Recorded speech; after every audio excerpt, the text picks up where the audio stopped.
Welcome to The Source, where we combine the headlines with in-depth conversations with the newsmakers themselves. Today on the program, President Rodrigo Duterte presents the Bangsamoro Organic Law to Moro leaders. I ask my Bangsamoro brothers and sisters, as well as the indigenous communities and Christian settlers living within the Bangsamoro areas, to actively participate in constructive discussion about the law in your homes, in your villages, and communities.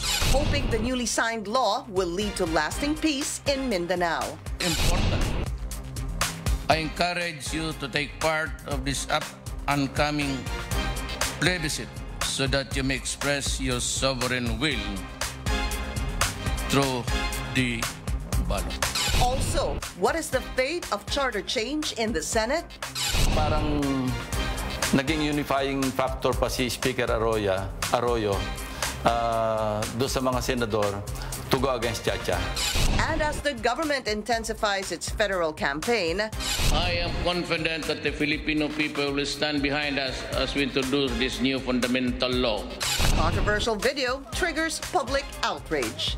Senate Majority Leader Mig Zubiri joins us live. And later, are you jobless and a chocolate lover at the same time? This job might be perfect for you. That's for today's In Focus.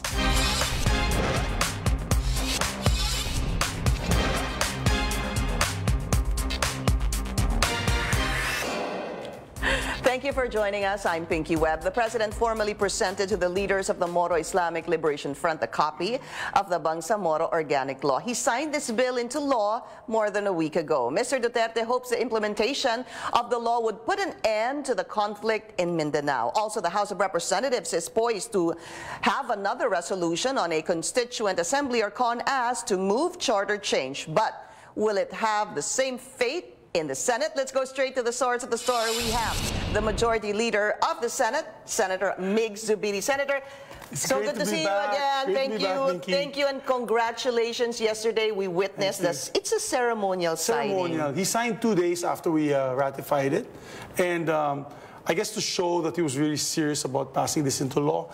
Yesterday was basically a ceremonial one, inviting everybody to Malacanang, including the ambassadors and all the dignitaries and the peace panels. So it was quite, a momentous occasion for everybody. I still wear the wristband that they gave me, Bangsamoro Organic Law. Okay. And so now we're very hopeful. There's a new dawn for Mindanao. We really feel it. When I go to Cagayan de Oro, people are congratulating me. They're saying, wow, we have a chance to really grow and we won't have any boss and senator. Wala na ba mga bombahan? Wala na ba mga ano? Sabi ko, well, alam mo, meron talagang pasaway. Pero maganda dito, you have the main groups, such as the MNLF and the MILF, already willing to work with government for the development, for their self-determination, self-governance. And this is exciting times. I was with General Galvez yesterday. He's the Armed Forces Chief of Staff. These guys are very macho. The Armed Forces Chief of Staff, all the generals are very macho. But it was very emotional. Really? Yesterday he was saying, I'm so happy, not for myself, Senator, I'm so happy for my men. Because, eventually, if the fighting stops, his soldiers will not die. Yeah. These people can live long lives. I mean, like other countries where their soldiers live happy and long lives rather than our soldiers dying in the battlefield every day. We have to put a stop to this. This is the promise of government for the peace process. Now the ball is in the hands of course, the MILF and armed groups for the decommissioning, right. But we have to support them also in the plebiscite. We have to make sure that it wins a yes vote in the plebiscite. So you were on stage 1. Congratulations on that. I know you were one of those who worked tirelessly for the enactment of this law. So next is the plebiscite, which should happen about 3 to 5 months after the president signed it into law. So let's look at what month do you think the plebiscite will happen? We spoke to COMELEC previously, and they were saying about November. They're going to have to stretch it out to the 5th month because the preparations. They have to come up with the IRR on the plebiscites on the other areas which are not already included in ARM, right, such as Cotabato, Isabela City, outside of in Lanao Norte area, 6 towns, and 39 barangays in North Cotabato. Also in Maguindanao, also areas in Maguindanao, right? I think Maguindanao, no, just Cotabato City. Oh, okay. Just Cotabato City. So just to give us a little bit of a briefer on this, sir, we're looking at ARMM being changed possibly to the Bangsamoro Autonomous Region. But first, I guess some people are asking why change it from BBL, which we have gotten used to BOL? Well, it's really an organic act. As a matter of fact, we did that because the Constitution specified the word organic law, that Congress passed an organic law. So to comply with the Constitution and make it constitutional, we called it the Bangsamoro Organic Law. So we changed it. And, you know, it went through so much revisions, debates. You know, Vicky, this is the hardest bill I've ever tackled. It's the hardest. And I've tackled a lot in my career. And this is probably the hardest. And you're talking about lives at stake. I mean, we can make a mistake and the MILF could walk away and war can start. So imagine the pressure on us on certain issues that they felt that were non-negotiable. Imagine trying to correct the constitutional infirmities that we saw that they felt was important. Right. A mere change of a word in the preamble sparked debate. Right. We had to stop session during the bicameral conference committee, meet in a small room where both sides had to pour their heart out to come up with a consensus. I think that was the time, sir, when you were talking about the Moro people and the Filipino people. Was that the one, yes, sir? Yeah, the preamble.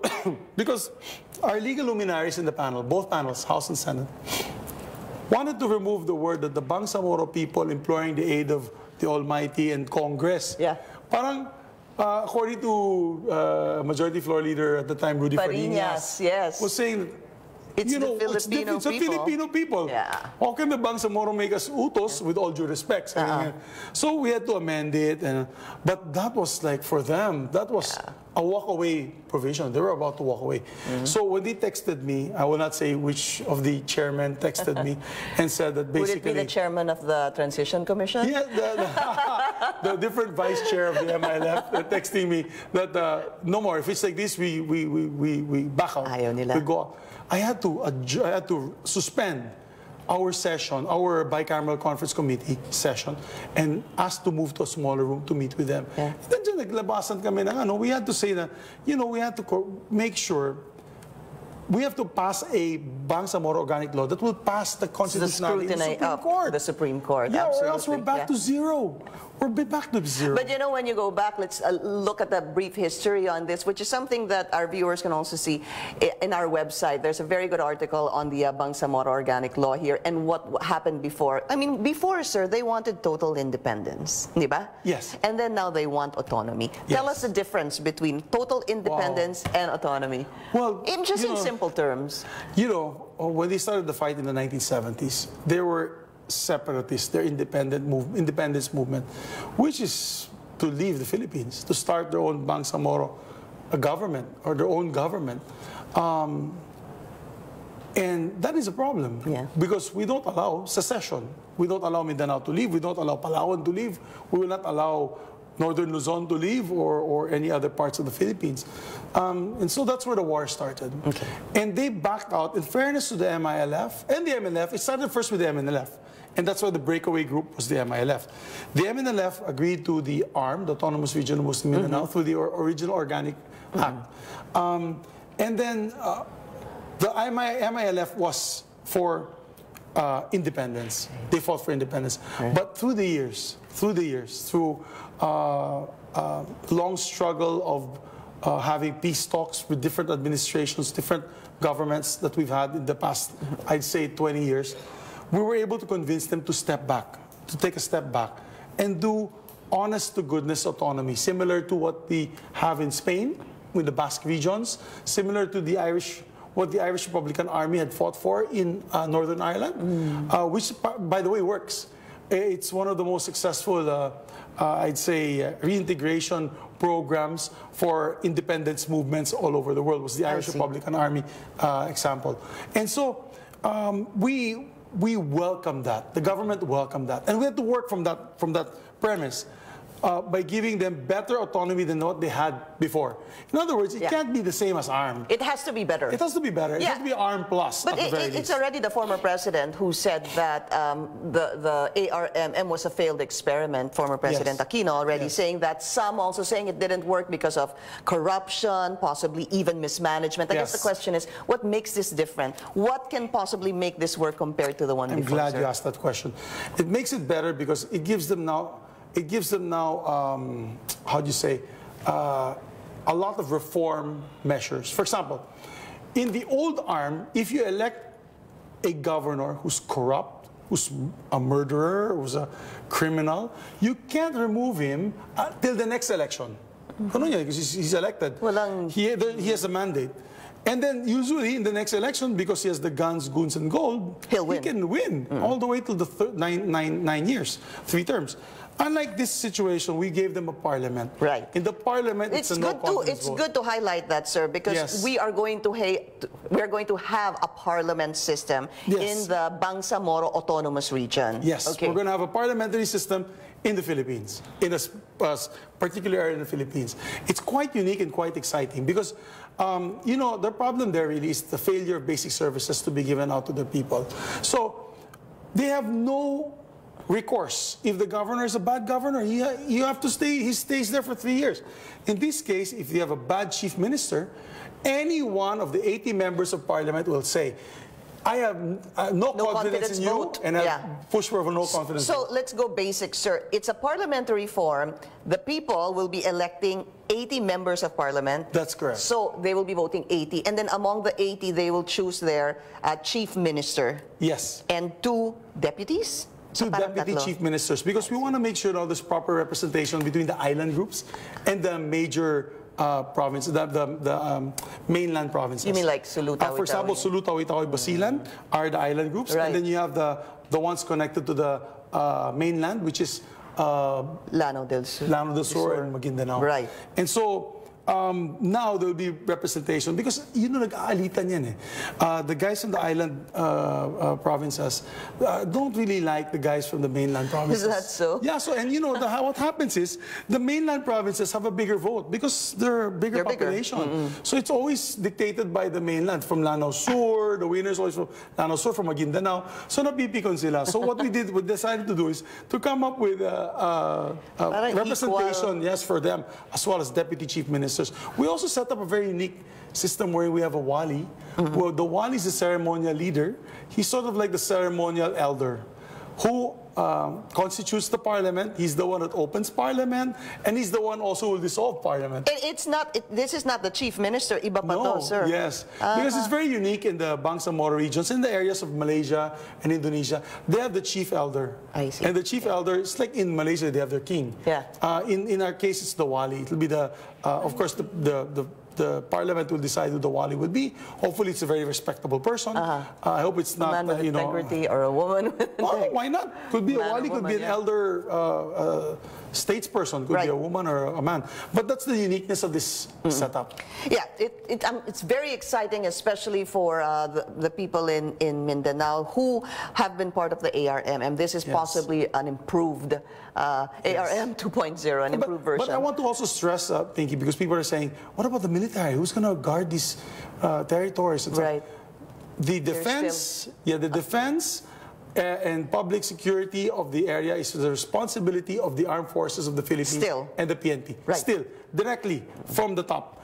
There will be no armed group there allowed. It's still the armed forces and the PNP. Of course, we relaxed the rules on hiring on police recruiting policemen from the Bangsamoro region, because I'm sure the combatants would like to also be able to apply for policemen in these particular areas, which makes sense. I really don't understand why you get Ilocanos or you get Ilonggos to guard in the Bangsamoro region. They don't. First of all, they don't speak the language, they don't know the territory, and they don't know the culture. So that's where the the hinanakit, the galit starts. So best that we do also local hiring. Okay, we'll be taking a short break. This is The Source on CNN Philippines. Still to come, lawmakers are unhappy on the viral video of Communications Assistant Secretary Mocha Uson on federalism. Senate Majority Leader Migs Zubiri, you were laughing and then you stopped laughing.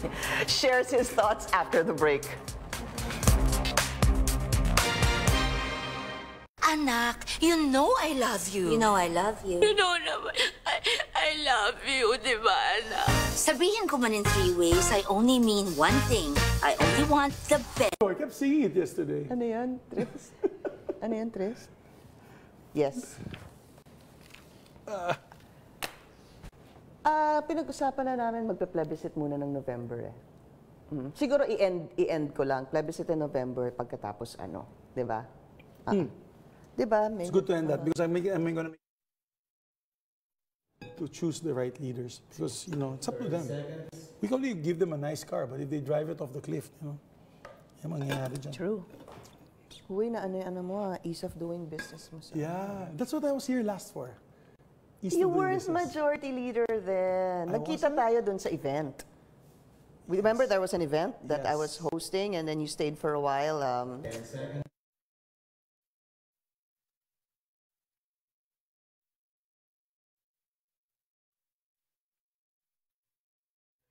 You're watching The Source on CNN Philippines. Our guest today is plebiscite in November, and then what? Yes, hopefully the BTA, the Bangsamoro Transition Authority, will be appointed by the President, and they will appoint amongst themselves who will be the Chief Minister. I just want to stress, Pinky, that we can craft the best law for them. It's like buying a car. It's like giving them a nice car. You can give them a Mercedes-Benz, but if they don't want to drive it off the cliff, then what can we do? So at the end of the day, it's still them who will make a decision on who their leaders will be, who will be able to really chart the path for a better Bangsamoro. When I say better Bangsamoro, peace and prosperity, no more carrying of arms. They just want to be businessmen, they want to be call center agents, they want to be tourism experts, because I'll tell you, the best tourism spots in the world are in this area. I heard, sir. And you know, it's so nice to actually interview you with a big smile on your face when you're talking about the Bangsamoro Organic Law. Happy. So we are going to move on to another topic, sir. House resolution on Chacha, they want to refile, I believe, another resolution that specifically states that you convene as a constituent assembly with separate voting. What are your thoughts on that, sir? I think the consensus of my colleagues, with all due respect to the speaker, our speaker, you know, even if she's very sincere on wanting to push this forward, because I've heard her interviews and I agree with her, because I was part of the Venetia Congress where we were pushing for charter change, and we knew we got toppled many times by the Senate also. So I feel her frustration. I'm one of those who believe in charter change. This charter needs amendments. It's outdated. There are certain provisions that really we have to amend. But I think my colleagues are in the consensus of what are we going to amend first? What provisions do you want to amend? Do you want just amendments or an overhaul? I think before we can actually accept the, this is what we discussed the other day. Before we can accept the resolution and pass our own resolution, I think we have to agree on certain points now what we want to amend. Are we going to go federalism? But how? For example, I told you, I have misgivings on the CONCOM, with all due respect to Justice Puno. I think 18 federal states will not fly, because there are federal states that will not survive. They're not going to be economically viable to survive. But isn't there like a fund on that, sir, for those poorer states? Meron parang equality fund silang nilagay in the CONCOM. Nilulugi pa yung mayayaman na state. Sabihin ng mayayaman na state, para kayo pa tayo mag-federal state, ibibigay ko yung pera sa maliit na state. So it's simply, sir, you're open to it. No, but, I'm a federalist. Yes, but ayaw niyo po yung model ng CONCOM because it's 18 federal states. That's one. I was hoping that it'll be more like Luzon, Visayas, Mindanao, and Bangsamoro. So why that the setup? Because if you have Luzon, for example, it can stand alone. It's very rich. Then you have also Visayas. They can pool the resources. Lalo na Mindanao, because there's mining, there's fishing industries, there's agriculture. Right. So we can pool the resources. But if you put them on separate regional states, how is, for example, region 9 going to survive? That's the Zamboanga areas. Right now, they're doing very low GDP of about less than 5%, I think 4%. And then how will the Bicol area also survive? How will the Caraga area survive? How will the Cordillera survive, for example? Hindi nila kaya. They cannot. Unfortunately, they will not have enough funds internally generated to pay for the ERA. You know, I've always wanted to ask the CONCON delegates this. Who will pay for the ERA of the municipalities and cities and provinces? Right now, all these cities, LGUs, are earning a lot. I'm telling you, one province gets about 2 billion. For case in point, Bukidnon. Okay, sir. Bukidnon is gets about 2 billion in ERA from the national government. The province. We have 2 cities there. They get about 1.5 billion each for ERA. So that's already 3 plus 2, 5 billion. And another 2 billion for the 20 municipalities. So that's 7 billion already on ERA alone. This is not counting the teachers, the policemen, the social service servants, and all that. Now, I checked with the RDO of the BIR. What is the total income collected in Bukidnon in terms of income tax, excise tax, lahat ng gobyerno? Magkano? 3.5 billion. 3.5 billion only. But so 3.5 billion cannot even pay for half. It's half 7 of the ERA. What you get, of the ERA. So how are you going to pay by the teachers, social services, all that development funds? I understand what you're saying. My point is, if you make them independent, you make them all smaller states. How are they going to raise the income? But Bukidnon, together with Mindanao, kaya. Kasi we have also the mining interests in Caraga area. Then you have the fisheries resources of Gensan and of course of Zamboanga. And so these are in the tourism areas all over Siargao. So you have a totality. It can survive in totality. Okay. So these are the things that we have to discuss with the House. So so you obviously you have been open to federalism, but it's the model that I guess you want to really discuss further, because you're not keen on this 18 federal states. All right, sir. So Cha-Cha, that is one. Second would be, of course, some provisions in the Constitution. Some say just change the economic provisions. We've been talking about that since that's automatic. the past presidents, right? But not change the form of government. To some senators, they are not willing to do that. So you're open to that, and you already said that you agree with the Speaker that you should vote separately. Oh, definitely. I think if I can give them a suggestion, the suggestion would be we convene leadership of the House, leadership of the Senate. We sit down together. We discuss first what should be amended before we agree. My colleagues will never agree to just a blanket authority. We'll just get together and then bahala na what happens. Yeah, but you know, the thing they'll never agree to that. But Senator Ping Lacson already told us that Cha-Cha is dead in the Senate, especially when GMA became Speaker, because she was a unifying factor among the senators to even, you know, forget Cha-Cha. What do you think? Is Cha-Cha dead? Fortunately, I can work with her. She's my godmother. And then you know, you were the Spice Boys. I was one of the Spice Boys. So Congressman Andaya. So we have no problem with that. But I also represent the Senate. And as Majority Floor Leader of the Senate, I have to, of course, consult the majority members. And you're correct. There's some misgivings of some of my colleagues because they have a past with the former president. But then again, I think it would move faster if we can decide on which provisions to amend. Yun muna. All right. So, sir, what about the video that came out? Of course, we need to get your reaction. Kanina natatawa kayo dun sa viral video nga, because a lot of the senators already gave the reaction. I didn't hear a reaction from you, sir, about this viral video on federalism. Mocha's my friend. So I don't want to add to the chorus of criticism she's already getting now. I think she knows what she did was quite controversial. I leave it to my Senate President and Senator Coco's reaction. Yeah, but Senator Coco was already saying she should, you know, separate herself from federalism because of this. Do you agree?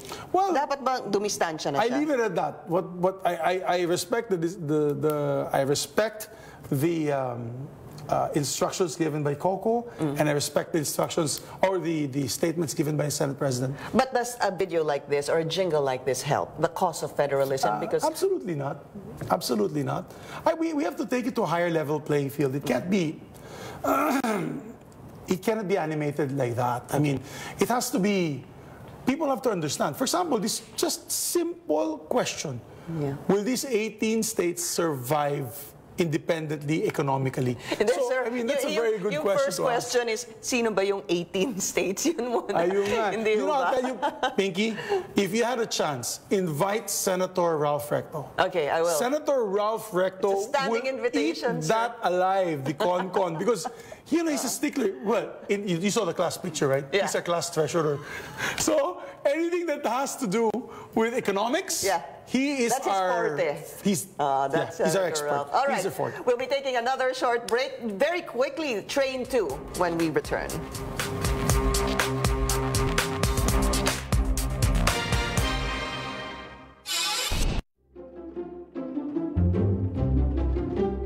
Freedom is truly precious, especially for chickens.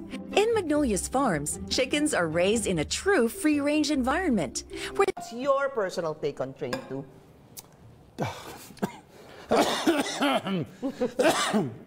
Well, you know, we're all allergic to trains now, but pwede MRT na lang. But no, you know, no one in his right mind would not want corporate income tax to go down. I say this all the time. Everybody wants corporate income tax, but it's a carrot and a stick scenario. You have to have, on one hand, you're giving these incentives, but the other, they're going to take away a lot of incentives. So we're just going to try to temper what are the possible job losses or disincentives to companies because of the incentives being taken away. We can. Now, who doesn't like that? You're watching The Source on CNN Philippines. Our guest today, Senate Majority Floor Leader Mig Zubiri. We have 3 minutes left, sir. So Train 2, are you likely to support Train 2, sir? Let's not make it a high-speed train. Can we make it a slow choo-choo train? Because we have to study this very carefully. No one in his right mind, and I said this off-cam, no one in his right mind will not agree to lowering income tax. Which is part of Train 2. Train 2. So that we have no problems with.